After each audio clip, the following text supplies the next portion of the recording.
अध्यक्ष महोदय जी, कृषि के ऐसे विषय के ऊपर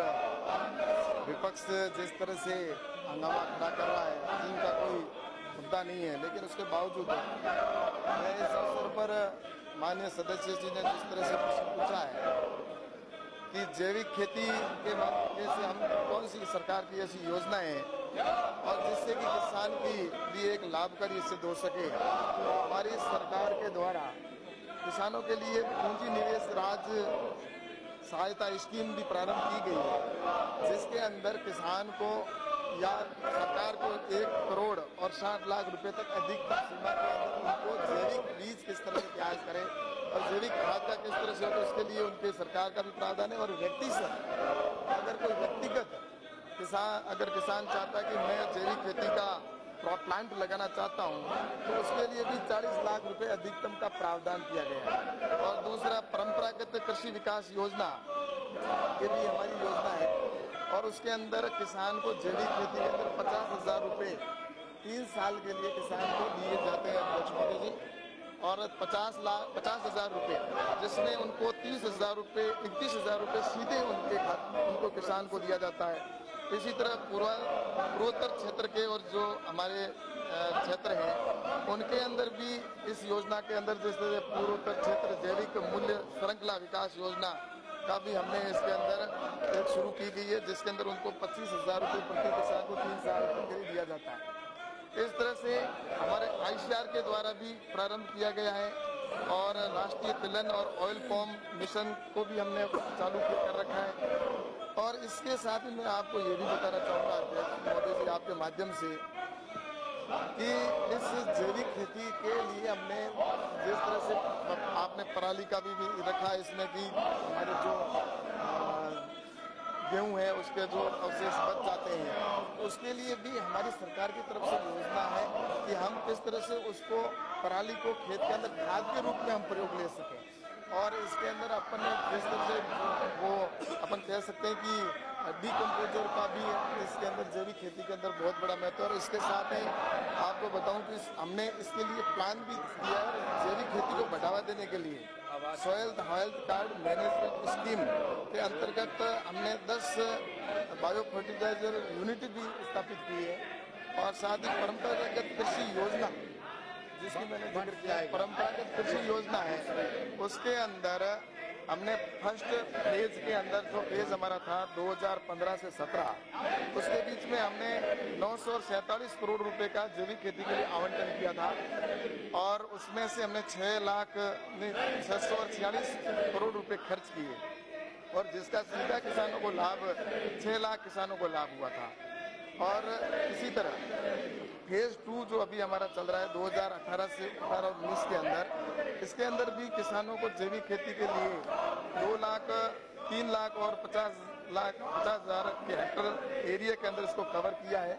और साथ ही 6 लाख और 85,000 करोड़ रुपए का आवंटन भी किया है। और इसके साथ ही इसके ऊपर 2 लाख और 95,000 रुपए खर्च भी हो चुके हैं और इसका सीधा किसानों को 15 लाख किसानों को लाभ भी मिला है। तो मैं आपसे कह सकता हूँ कि किसानों के लिए जैविक खेती के माध्यम से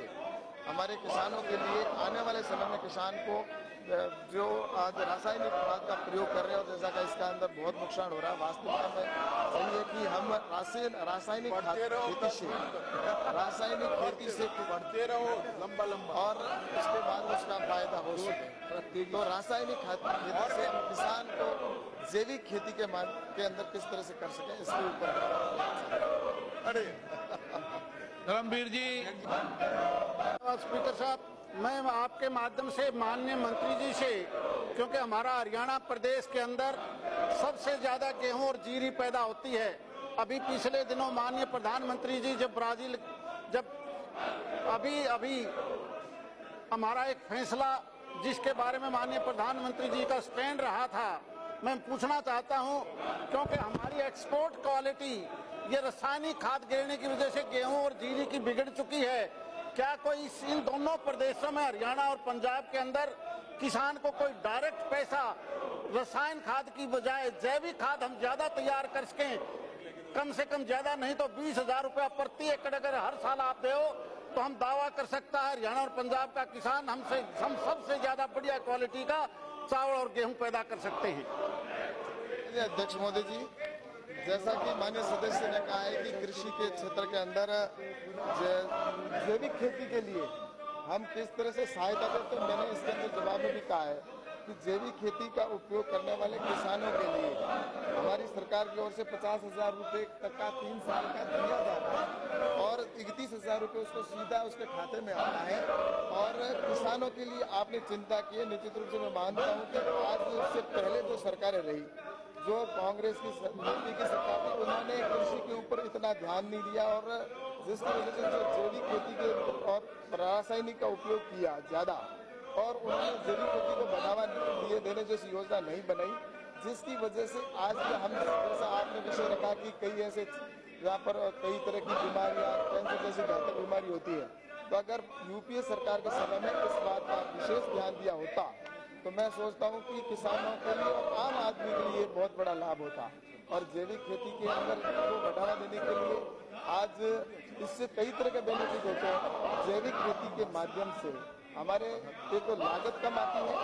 और लागत कम के साथ ही उसके अंदर जिसको अगर हमारी पॉलिसी कम ज़्यादा से ज़्यादा उत्पादन को एक्सपोर्ट भी करें तो प्रधानमंत्री जी का लक्ष्य है कि किसान की आमदनी 2022 तक दुगनी करना है। तो उसको दुगना करने के लिए हमारे एक्सपोर्ट अधिक से अधिक और जिस तरह से हमने दलहन के अंदर हमने बहुत क्वांटिटी को बढ़ाया तो निश्चित रूप से उसके अंदर भी हमारी जैविक खेती के माध्यम से किसानों के अंदर किसानों के पास में इस बात का अगर जागरूकता के लिए भी हमारी सरकार प्रयास कर रही है कि अधिक से अधिक जैविक खेती के माध्यम से जैव उर्वरकता का प्रयोग करें, तो इसके ऊपर प्रयास किए जा रहे हैं। और मैं यही कह सकता हूँ कि अब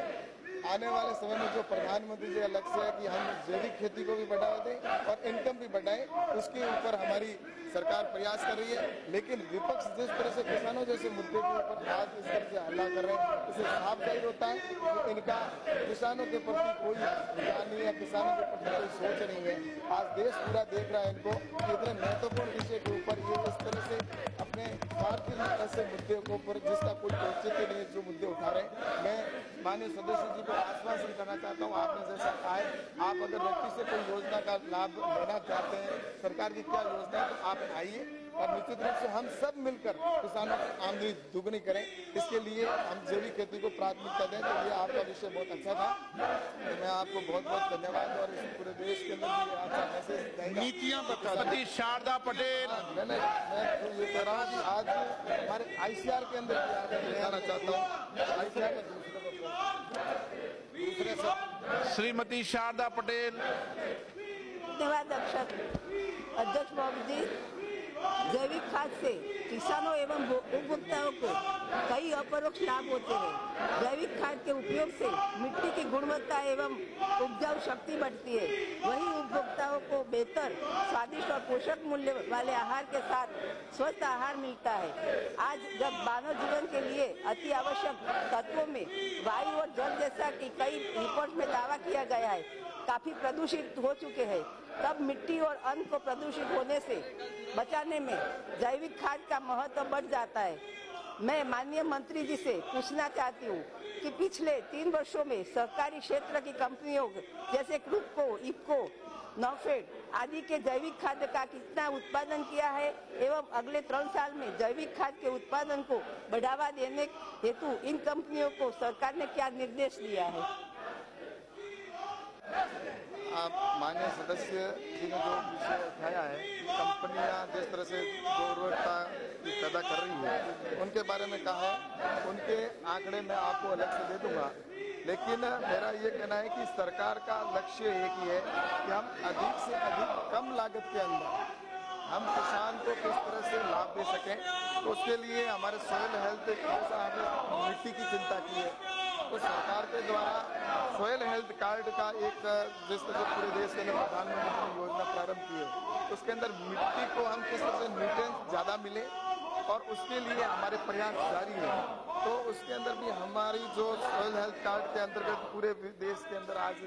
जो सॉइल हेल्थ कार्ड बने, उसके अंदर भी यही उद्देश्य है कि हम किसान को सॉइल हेल्थ के माध्यम से जैविक खाद को अधिक से अधिक उसमें जोड़ते हुए हम किसानों को उसका लाभ दे सके। और निश्चित रूप से मैं मानता हूं कि आने वाले समय के अंदर जो ये किसानों की आपने चिंता की है कि जैविक खेती के माध्यम से हम उनको लाभ दें, तो निश्चित रूप से इसका आने वाले समय जो आपने कंपनी की जिस तरह की बात की है उसको भी हम करने का प्रयास करेंगे और निश्चित रूप से किसान के हित के जो भी निर्णय होंगे वो हमारी सरकार द्वारा किए जाएंगे। किरीट भाई सोलंकी, आप उसके बाद देना जवाब, बीच में नहीं। किरीट भाई सोलंकी,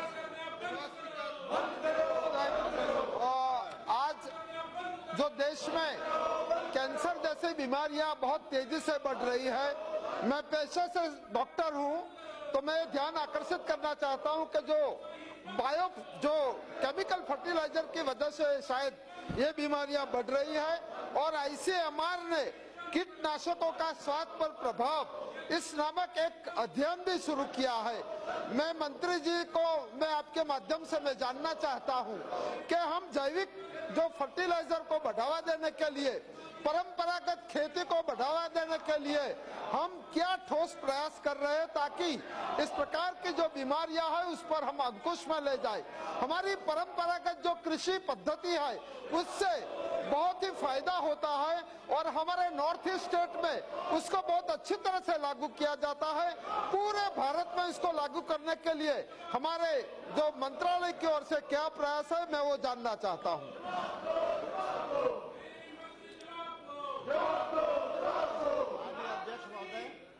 आपके माध्यम से माननीय सदस्य को अनुरोध करना चाहता हूं,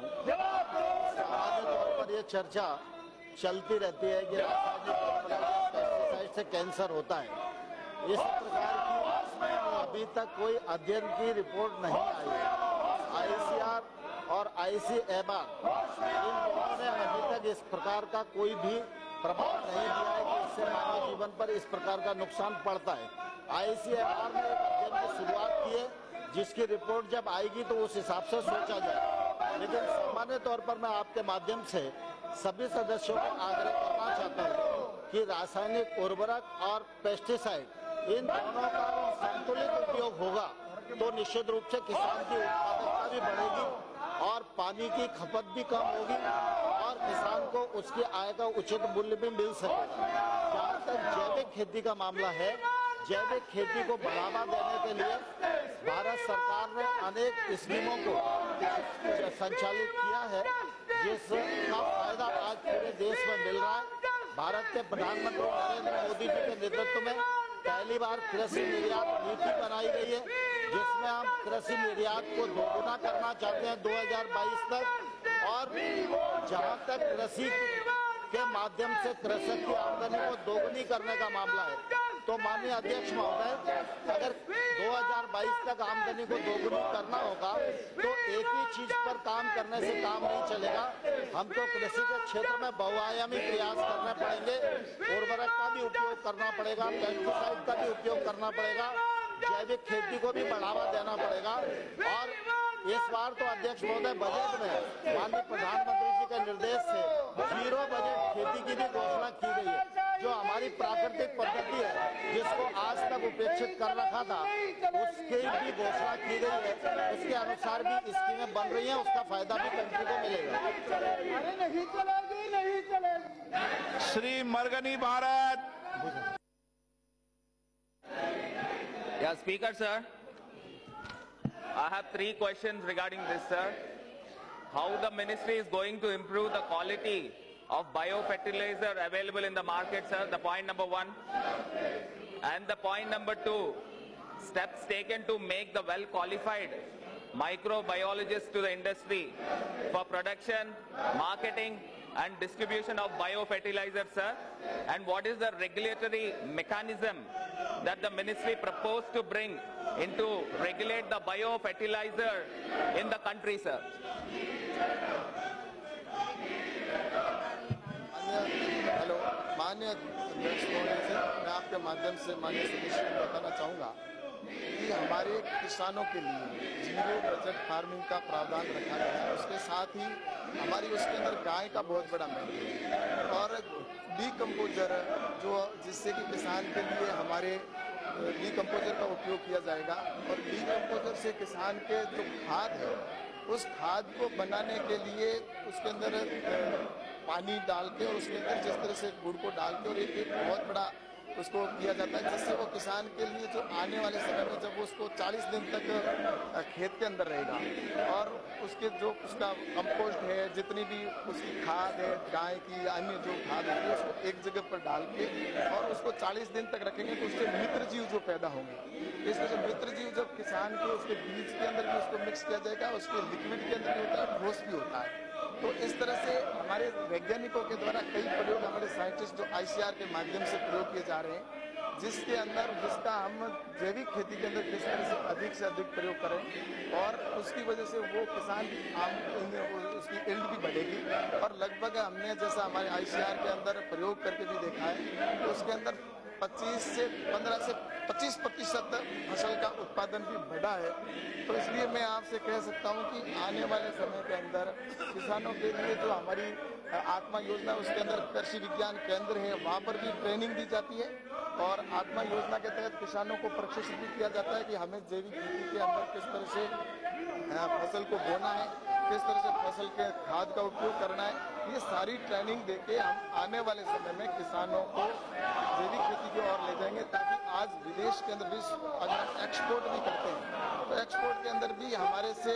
रासायनिक खाद का उपयोग किया हुआ वहाँ पर उसकी मांग कम है। तो जैविक खेती के ऊपर सरकार की तरफ से बढ़ावा है, तो इसके लिए ट्रेनिंग अलग से हमारे विभाग की ओर से दी जा रही है और जिससे कि किसानों को जागरूकता इसके लिए महत्वपूर्ण। और मैं सभी सदन के सदस्यों से भी कहूँगा कि वो इस बात को ज़्यादा से ज़्यादा लोगों तक पहुँचाएं, ताकि वहाँ के किसानों को अपने अपने क्षेत्र में किसान इसका ज़्यादा प्रयोग करेंगे तो इससे ही किसान की और जो उर्वरकता पेस्टिसाइड या अन्य जो केमिकल युक्त जो होता है उसकी कम मात्रा प्रयोग करेंगे तो इसका फायदा होगा।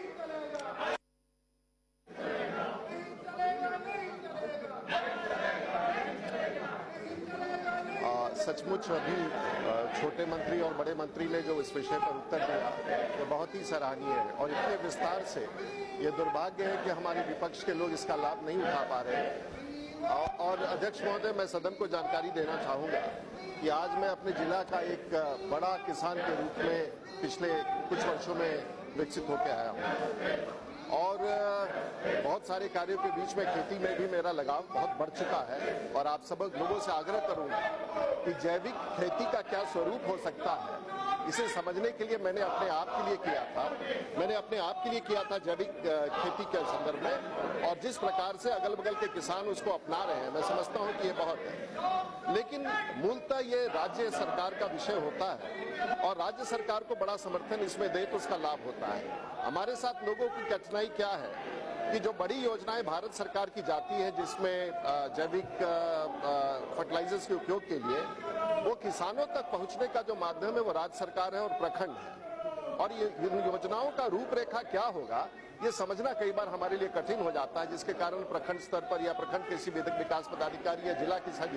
तो इस पर अगर विस्तार से इस सदन में आप जानकारी दे दें कि इन योजनाओं का आपके द्वारा जो स्वीकृत भारत सरकार की योजनाएं हैं वो राज्य सरकार में जो कार्यान्वित हो रहे हैं उसका रूपरेखा क्या है, क्या मात्रा में जाता है, उसका मानक क्या है और किस दायरे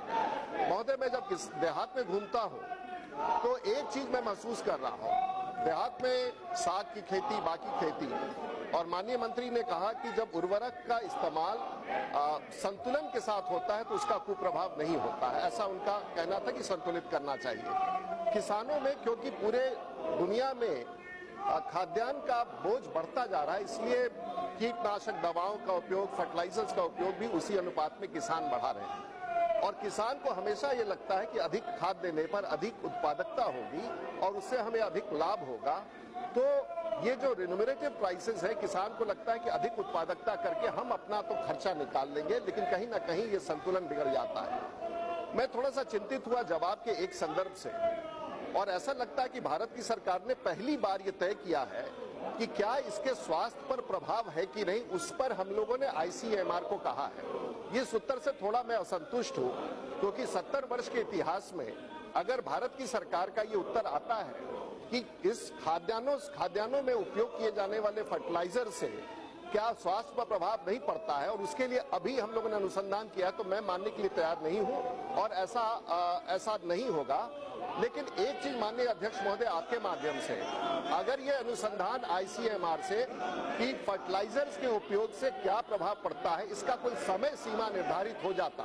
और ICMR ये कहता कि अगले 6 महीने में, साल भर में हम एक विस्तारित रिपोर्ट इस संदर्भ में देंगे, तो देश का भी भला होता और हम सब लोग जो खेतों से खलिहान खाते हैं शायद हमें भी लाभ होता, क्योंकि कैंसर का प्रभाव जैसे हमारे मित्र ने बनाया, आज अगर 100 पेशेंट देहात से आ रहे हैं तो 60 पेशेंट कैंसर से प्रभावित होकर आ रहे हैं, और सबसे ज्यादा बोझ अगर कैंसर का दिख रहा है तो शहरी क्षेत्र से ज्यादा ग्रामीण क्षेत्र में दिख रहा है, जहां लोग उर्वरक का उपयोग अधिक कर रहे हैं। तो महोदय, मैं माननीय मंत्री जी से यही आग्रह करूंगा कि जो ICMR का प्रतिवेदन तैयार होकर आना है, उसको एक समय अवधि के भीतर अगर हमें मिल जाए, देश को मिल जाए, तो सरकार भी इसका लाभ उठा सकेगी और हम सब लोगों को 125 करोड़ देशवासियों को भी इसका लाभ हो सकेगा। ये मेरा आपके माध्यम से माननीय मंत्री जी से आग्रह है और इस पर उत्तर भी लेना चाहूंगा।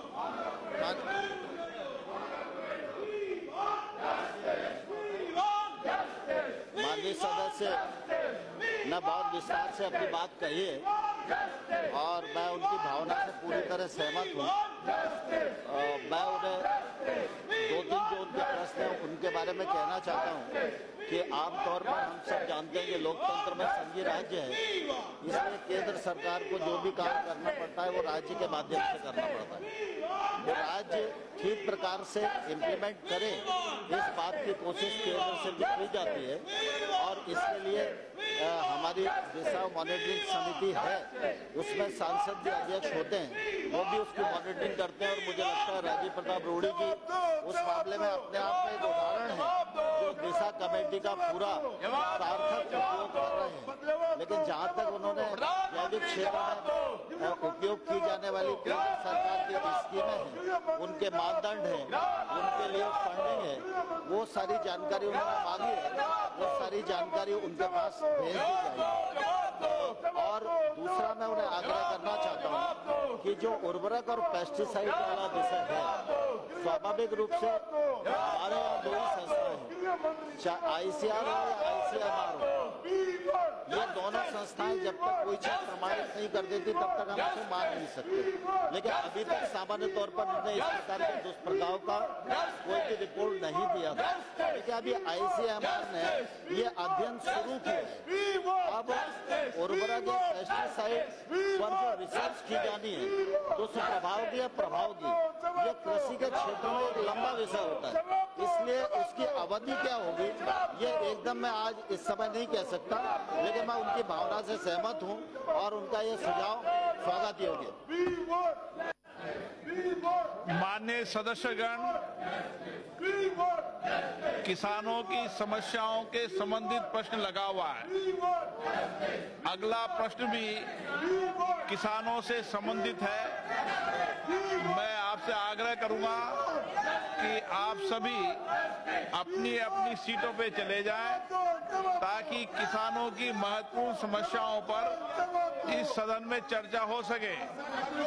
क्योंकि हम सब लोग किसानों की चर्चा करते हैं, लेकिन सदन पर इतने महत्वपूर्ण सवाल आ रहे हैं। आप अपनी सीट पे बैठिए।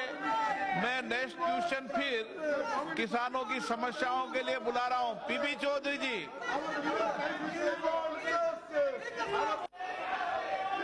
एक क्वेश्चन नंबर 23 के लिए मैंने रिक्वेस्ट की थी सर। माननीय मंत्री जी ने सदस्यगण बहुत विस्तार से जवाब दिया। माननीय सदस्यगण, एक मिनट सुनिए। माननीय सदस्यगण, सदन में परंपराएं रही होगी कि यहाँ बेल में खड़े होकर आसन से चर्चा करने की, लेकिन आज के बाद बेल में खड़े होकर आसन से चर्चा न करे, न तो मुझे कार्रवाई करनी पड़ेगी। पीपी चौधरी जी। सर बहुत बहुत धन्यवाद अध्यक्ष जी। माननीय मंत्री जी ने बहुत ही विस्तार से कृषि की समस्या और ये पूरा का पूरा इंसेक्टिसाइड और पेस्टिसाइड के बारे में बताया, लेकिन मैं माननीय मंत्री जी को ये पूछना चाहूंगा आपके माध्यम से कि जहां तक इन 3 छोटे-छोटे मेरे सप्लीमेंट्री क्वेश्चन हैं। पहला ये है कि इंसेक्टिसाइड और पेस्टिसाइड कुछ इंसेक्टिसाइड और पेस्टिसाइड सिस्टमेटिक होते हैं जो प्लांट के और फ्रूट के वो अंदर जाकर के उसमें वो कार्रवाई करते हैं और वो का वो फ्रूट्स में डिपॉजिट हो जाते हैं, और चाहे उसको सब्जी के काम में लो चाहे फल के काम में लो, उसका जो है असर है वो कैंसर का कारण बनता है। तो इस तरह से इंसेक्टिसाइड और पेस्टिसाइड जो सिस्टमेटिक हैं वो दूसरी कंट्रीज ने जो बैन कर रखे हैं,